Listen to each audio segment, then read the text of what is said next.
ಆತ್ಮೀಯ ವಿದ್ಯಾರ್ಥಿಗಳೇ, ನಾನು ಶಿವಾನಂದ ಮಟ್ಟಪ್ಪನವರ್ ರಾಣಿ ಚೆನ್ನಮ್ಮ ವಿಶ್ವವಿದ್ಯಾಲಯದ ಅಡಿಯಲ್ಲಿ ಬರುವ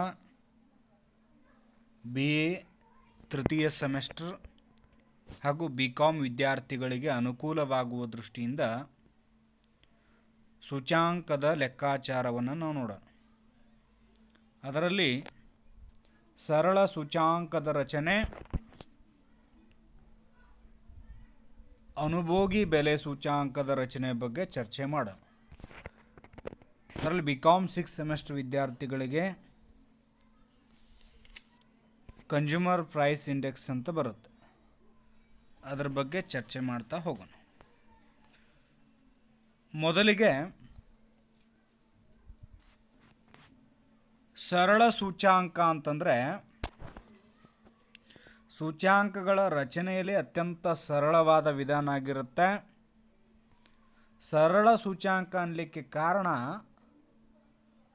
ತೂಕವಿಲ್ಲದ ವಿಧಾನ ಆಗಿರುತ್ತೆ.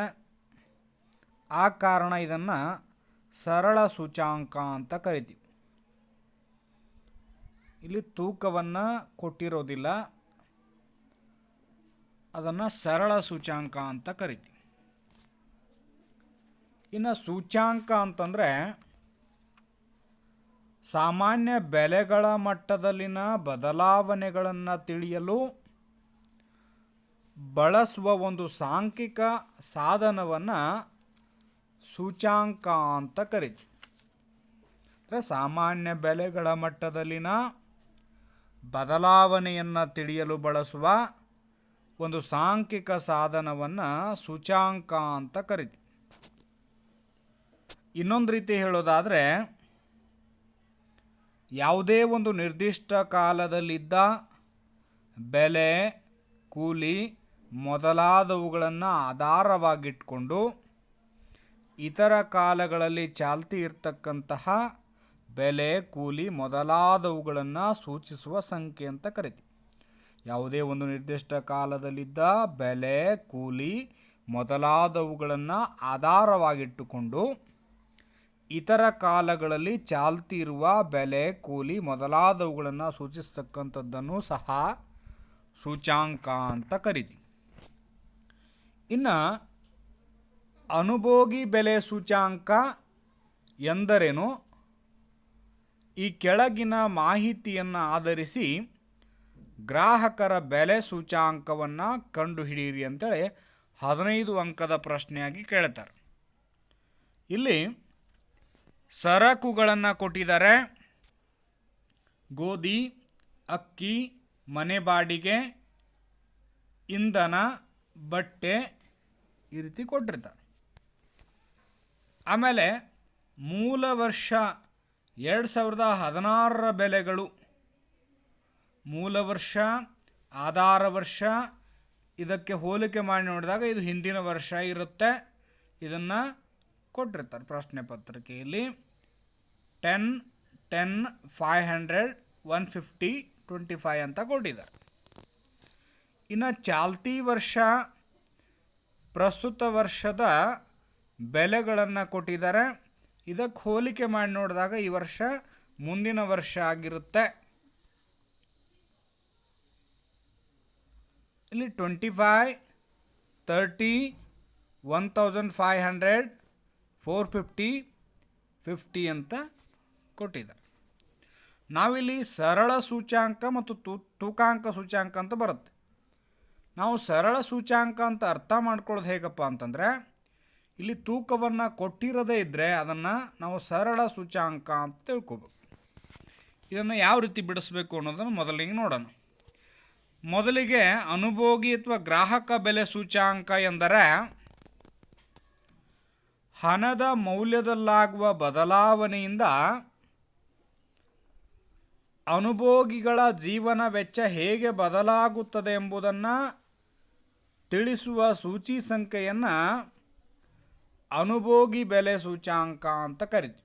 ಅಂದರೆ ಹಣದ ಮೌಲ್ಯದಲ್ಲಾಗುವ ಬದಲಾವಣೆಯಿಂದ ಅನುಭೋಗಿಗಳ ಜೀವನ ವೆಚ್ಚ ಹೇಗೆ ಬದಲಾಗುತ್ತದೆ ಎಂಬುದನ್ನು ತಿಳಿಸುವ ಸೂಚಿ ಸಂಖ್ಯೆಯನ್ನು ಅನುಭೋಗಿ ಬೆಲೆ ಸೂಚ್ಯಾಂಕ ಅಂತ ಕರಿತೀವಿ.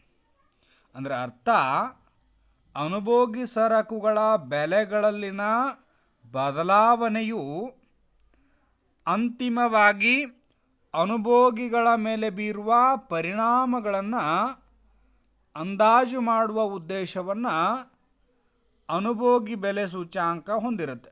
ಅಂದರೆ ಅನುಭೋಗಿ ಸರಕುಗಳ ಬೆಲೆಯಲ್ಲಾಗುವ ಬದಲಾವಣೆಯಿಂದ ಅಂತಿಮವಾಗಿ ಅನುಭೋಗಿಗಳ ಮೇಲೆ ಬೀರುವ ಪರಿಣಾಮವನ್ನು ಅಂದಾಜು ಮಾಡುವುದನ್ನು ಸಹ ಅನುಭೋಗಿ ಬೆಲೆ ಸೂಚ್ಯಾಂಕ ಅಂತ ಕರಿತೀವಿ.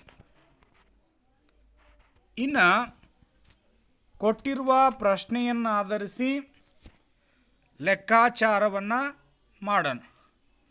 ಮೊದಲಿಗೆ ಸರಕುಗಳು ಪ್ರಶ್ನೆಯಲ್ಲಿ ಕೊಟ್ಟಿದ್ದಾರೆ. ಗೋಧಿ, ಅಕ್ಕಿ, ಮನೆ ಬಾಡಿಗೆ, ಇಂಧನ, ಬಟ್ಟೆ ಅಂತ ಕೊಟ್ಟಿದ್ದಾರೆ.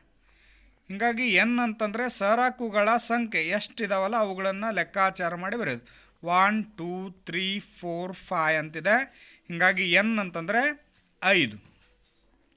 ಇನ್ನು ಮೂಲ ವರ್ಷ 2016 ಬೆಲೆಗಳು ಅಂತ ಕೊಟ್ಟಿದ್ದಾರೆ. ಇದಕ್ಕೆ ನಾವು P0 ಅಂತ ಕರಿತೀವಿ. ಹಿಂದಿನ ವರ್ಷ, ಮೂಲ ವರ್ಷ, ಆಧಾರ ವರ್ಷ ಅಂತೇನು ಕರಿತೀವಲ್ಲ ಅದಕ್ಕೆ P0 ಅಂತಲೂ ಕರಿತೀವಿ. ಹೀಗಾಗಿ ಅದನ್ನು ಕೊಟ್ಟಿದ್ದಾರೆ ಪ್ರಶ್ನೆಯಲ್ಲಿ. 10 10 500 150 25 ಅಂತ ಕೊಟ್ಟಿದ್ದಾರೆ. ಇನ್ನು ಮೂಲ ವರ್ಷದ 2016 ಸೂಚ್ಯಾಂಕ ಅಂತ ನಾವು ಕಂಡ್ಕೋಬೇಕು. ಚಾಲ್ತಿ ವರ್ಷ 2021 ಬೆಲೆಗಳನ್ನು ಕೊಟ್ಟಿದ್ದಾರೆ. 25 30 1500 450 50 ಅಂಥೇಳಿ. ಇನ್ನು ಮೂಲ ವರ್ಷದ ಸೂಚ್ಯಾಂಕ 2016 ಇದನ್ನು ಯಾವಾಗಲೂ ಯಾವುದೇ ಲೆಕ್ಕಾಚಾರವನ್ನು ಕೂಡ ಸರಾಸರಿ 100 ಎಂದು ಇಟ್ಟುಕೊಳ್ಳಬೇಕು ಅಂಥೇಳಿ ಸೂಚ್ಯಾಂಕದ ರಚನಾ ಹಂತಗಳನ್ನು ನಾವು ನೋಡ್ತೀವಿ. ಹೀಗಾಗಿ ಮೂಲ ವರ್ಷ ಸೂಚ್ಯಾಂಕ ಎಲ್ಲ ಏನು ಇಟ್ಕೊಳ್ಳೋದು 100 100 100 100 100 ಒಟ್ಟಾಗಿ ಇದು 500 ಇದೆ. 5 ಇರೋದ್ರಿಂದ 500 ಆಯಿತು. ಇನ್ನು ಚಾಲ್ತಿ ವರ್ಷದ ಬೆಲೆಗಳನ್ನು ಅವರೇ ಪ್ರಶ್ನೆಯಲ್ಲಿ ಕೊಟ್ಟಿದ್ದಾರೆ. ಆ ಪ್ರಕಾರ 25 30 1500 450 50 ಅದ. ಇನ್ನು ಚಾಲ್ತಿ ವರ್ಷದ 2021 ಬೆಲೆ ಸಂಬಂಧ ಸೂಚ್ಯಾಂಕವನ್ನು ಕಂಡುಕೋಬೇಕು.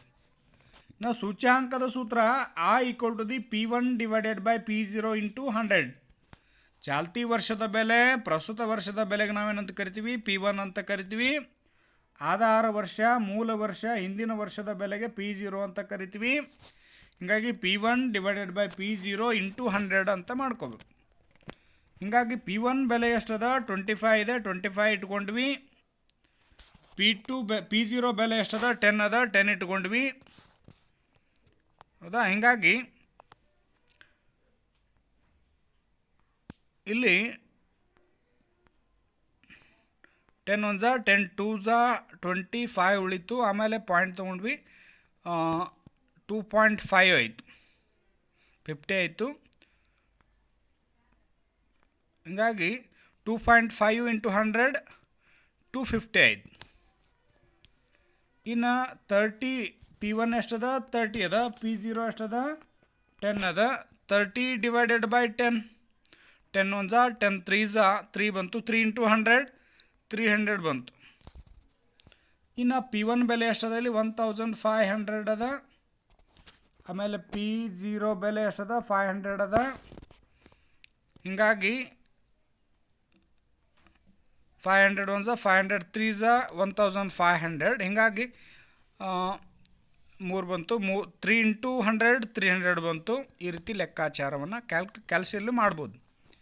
ಹೀಗಾಗಿ 450 / 150 450 ಅದ, ಡಿವೈಡೆಡ್ ಬೈ 150 ಅದ. ಈ ಶೂನ್ಯ ಹೋಯಿತು, ಈ ಶೂನ್ಯ 50. 15 1 15 3 45. ಹೀಗಾಗಿ 3 × 100 300 ಬರುತ್ತೆ. ಆಮೇಲೆ P1 ಬೆಲೆ ಎಷ್ಟದ? 50 ಅದ. P0 ಬೆಲೆ ಎಷ್ಟದ? 25 ಅದ. 50 / 25 25 1 25 2 2 × 100 200 ಆಯಿತು. ಹೀಗಾಗಿ ಏನು ಆಯ್ ಕಂಡುಕೊಂಡಿವಲ್ಲ ಸೂಚ್ಯಾಂಕ, ಇದನ್ನು 250 300 300 300 200 ಇದನ್ನೆಲ್ಲ ಒಟ್ಟುಗೂಡಿಸಿದಾಗ ಸಿಗ್ಮಾ ಐ ಬರುತ್ತೆ. ಸಿಗ್ಮಾ ಐ ಇದೆ, ಇದನ್ನು ಒಟ್ಟುಗೂಡಿಸಿದಾಗ sigma I equal to the 1350 ಬಂತು. ಇಲ್ಲಿ ಸರಳ ಸೂಚ್ಯಾಂಕ ಅಥವಾ ಅನುಭೋಗಿ ಬೆಲೆ ಸೂಚ್ಯಾಂಕವನ್ನು ಕಂಡುಕೊಳ್ಳಿಕ್ಕೆ ಒಂದು ಸೂತ್ರವನ್ನು ಬಳಕೆ ಮಾಡ್ಕೊಳ್ತೀವಿ. ಅದೇನಪ್ಪ ಅಂತಂದರೆ, ಚಾಲ್ತಿ ವರ್ಷದ ಬೆಲೆ ಸೂಚ್ಯಾಂಕವನ್ನು ಕಂಡುಹಿಡಿಯಲು ಈ ಕೆಳಗಿನ ಸೂತ್ರವನ್ನು ಬಳಸ್ಕೊಳ್ತೀವಿ. Sigma I divided by N. Sigma ಅಂತಂದರೆ ಒಟ್ಟು ಮೊತ್ತವನ್ನು, ಐ ಅಂತಂದರೆ ಬೆಲೆ ಸಂಬಂಧ ಸೂಚ್ಯಾಂಕವನ್ನು, ಎನ್ ಅಂತಂದರೆ ಸರಕುಗಳ ಸಂಖ್ಯೆಯನ್ನು ಪ್ರತಿನಿಧಿಸುತ್ತವೆ. ಹೀಗಾಗಿ 2021 ಸರಳ ಅಥವಾ ಅನುಭೋಗಿ ಬೆಲೆ ಸೂಚ್ಯಾಂಕವನ್ನು ನಾವು ನೋಡೋದಾದರೆ, sigma I divided by N ಸೂತ್ರದ ಪ್ರಕಾರ ಸಿಗ್ಮಾ ಐನ ಮೌಲ್ಯ ಎಷ್ಟದ? 1350 ಅದ. ಎನ್ ಅಂತಂದರೆ 5 ಅದ. ಆ ಪ್ರಕಾರ ತುಂಬಿಕೊಳ್ಳೋಣ. 1350 ಡಿವೈಡೆಡ್ ಬೈ 5. ಇವು ನಡುವೆ ಭಾಗಿಸಿದಾಗ ಎಷ್ಟು ಬರುತ್ತೆ? 270 ಬರುತ್ತೆ. ಇದು 2021 ಬೆಲೆ ಸೂಚ್ಯಾಂಕವನ್ನು ಪ್ರತಿನಿಧಿಸ್ತದೆ. ಆ ಪ್ರಕಾರ ಮೂಲ ವರ್ಷವಾದ 2016ಕ್ಕೆ ಹೋಲಿಸಿದಂತೆ ಚಾಲ್ತಿ ವರ್ಷವಾದ 2021ನೇ ಸಾಲಿನಲ್ಲಿ ಎಷ್ಟು ಬೆಲೆ ಏರಿಕೆ ಸಂಭವಿಸಿದೆ ಎಂಬುದನ್ನು ಅರಿಲಿಕ್ಕೆ, ಅಂದರೆ 2016ಕ್ಕೆ ಹೋಲಿಸಿದಾಗ ಚಾಲ್ತಿ ವರ್ಷವಾಗಿರ್ತಕ್ಕಂತಹ 2021ನೇ ಸಾಲಿಗೆ ಎಷ್ಟು ಬೆಲೆ ಏರಿಕೆ ಸಂಭವಿಸಿದೆ ಎಂಬುದನ್ನು ಅರಿಯಲು ಚಾಲ್ತಿ ವರ್ಷದ ಬೆಲೆ ಸೂಚ್ಯಾಂಕದಿಂದ ಮೂಲ ವರ್ಷದ ಸೂಚ್ಯಾಂಕವನ್ನು ಕಳಿಬೇಕು. ಹೀಗಾಗಿ ಚಾಲ್ತಿ ವರ್ಷದ ಬೆಲೆ ಸೂಚ್ಯಾಂಕವು ಎಷ್ಟಾಗ್ಯದ? 270 ಅದ. ಹೀಗಾಗಿ 270 ಏನದಲ್ಲ, ಚಾಲ್ತಿ ವರ್ಷದ ಬೆಲೆ ಸೂಚ್ಯಾಂಕ 270, ಹಾಗೂ ಮೂಲ ವರ್ಷದ ಬೆಲೆ ಸೂಚ್ಯಾಂಕ 100 ಆಗಿದೆ. ಯಾಕಂದರೆ ಸರಾಸರಿ 100 ಎಂದು ಇಟ್ಟುಕೊಳ್ಳಬೇಕು. ಸೂಚ್ಯಾಂಕದ ರಚನೆ ಒಳಗೆ ನಾವು ಹೇಳ್ತೀವಿ. ಹೀಗಾಗಿ ಸರಳ ಸೂಚ್ಯಾಂಕದೊಳಗೆ ಮೂಲ ವರ್ಷ ಅಥವಾ ಆಧಾರ ವರ್ಷದ ಬೆಲೆ ಸೂಚ್ಯಾಂಕ ಎಷ್ಟಾಗಿರ್ತದ? 100 ಆಗಿರುತ್ತೆ. ಆದ್ದರಿಂದ ಚಾಲ್ತಿ ವರ್ಷದ ಬೆಲೆ ಏರಿಕೆಯು 270 ಮೂಲ ವರ್ಷದ ಸೂಚ್ಯಾಂಕದೊಳಗೆ ಚಾಲ್ತಿ ವರ್ಷದ ಬೆಲೆ ಸೂಚ್ಯಾಂಕದೊಳಗೆ ಆಧಾರ ವರ್ಷದ ಬೆಲೆ ಸೂಚ್ಯಾಂಕ 100ನ್ನು 270 - 100 ಮಾಡಿದರೆ 170 ಎಷ್ಟಾಗಿದೆ. ಹೀಗಾಗಿ ಇದು ಪರಿಗಣಿಸಲಾದ ಎಲ್ಲ ಸರಕುಗಳಿಗೆ ಸಮಾನ ಮಹತ್ವ ನೀಡಿ ರಚಿಸಲಾದ ಸೂಚ್ಯಾಂಕದ ಪ್ರಕಾರ ಬೆಲೆ ಏರಿಕೆಯಾಗಿದೆ ಅಂತ ಹೇಳಿ ನಾವು ಗಮನಿಸ್ತೀವಿ. ಸಾಮಾನ್ಯವಾಗಿ ಬೆಲೆ ಏರಿಕೆಯ ಸನ್ನಿವೇಶ ಇದ್ದಂಥ ಸಂದರ್ಭದೊಳಗೆ ಹಣದ ಮೌಲ್ಯ ಏನಾಗಿರುತ್ತಂತಂದರೆ ಕಡಿಮೆ ಇರುತ್ತೆ. 170% ಬೆಲೆ ಏರಿಕೆ ಸಂಭವಿಸಿದೆ ಅಂತಂದರೆ ಹಣದ ಮೌಲ್ಯದಲ್ಲಿ ಕುಸಿದಿದೆ ಎಂದರ್ಥ. ಬೆಲೆ ಏರಿಕೆಯು ಹಣದ ಕೊಳ್ಳುವ ಸಾಮರ್ಥ್ಯವನ್ನು ಕಡಿಮೆ ಮಾಡುತ್ತೆ ಅನ್ನುವಂಥ ಅಂಶವನ್ನು ನಾವು ಈ ಲೆಕ್ಕಾಚಾರದ ಮುಖಾಂತರ ಗಮನಿಸ್ಬೋದು. ಇದರಂತೆಯೇ ಬೇರೆ ಸರಕುಗಳು ಅಥವಾ ಬೇರೆ ಬೇರೆ ಸರಕುಗಳನ್ನು ಆಧಾರ ವರ್ಷದ ಬೆಲೆ ಮತ್ತು ಚಾಲ್ತಿ ವರ್ಷದ ಅಥವಾ ಪ್ರಸ್ತುತ ವರ್ಷದ ಬೆಲೆಯನ್ನು ಕೊಟ್ಟಿರ್ತಾರೆ. ಅವುಗಳನ್ನು ಆಧರಿಸಿ 15 ಅಂಕದ ಪ್ರಶ್ನೆಯಾಗಿ ಇದೇ ಮಾದರಿಯ ಬೇರೆ ರೀತಿಯ ಅಂಕಿಅಂಶಗಳನ್ನು ಕೊಟ್ಟು ಪ್ರಶ್ನೆಯನ್ನು ಕೇಳ್ತಾರೆ. ಇದನ್ನು ಲೆಕ್ಕಾಚಾರ ಮಾಡಿರಿ ಅಂತ ಹೇಳ್ತಾ, ಅದರ ಜೊತೆಗೆ ಇನ್ನೂ ಹೆಚ್ಚಿನ ತರಗತಿಗಳ ವೀಕ್ಷಣೆಗಾಗಿ ಸಬ್ಸ್ಕ್ರೈಬ್ ಮಾಡಿರಿ ಅಂತ ಹೇಳ್ತಾ ಧನ್ಯವಾದಗಳನ್ನ ಅರ್ಪಿಸ್ತಾ ಇದ್ದೇನೆ.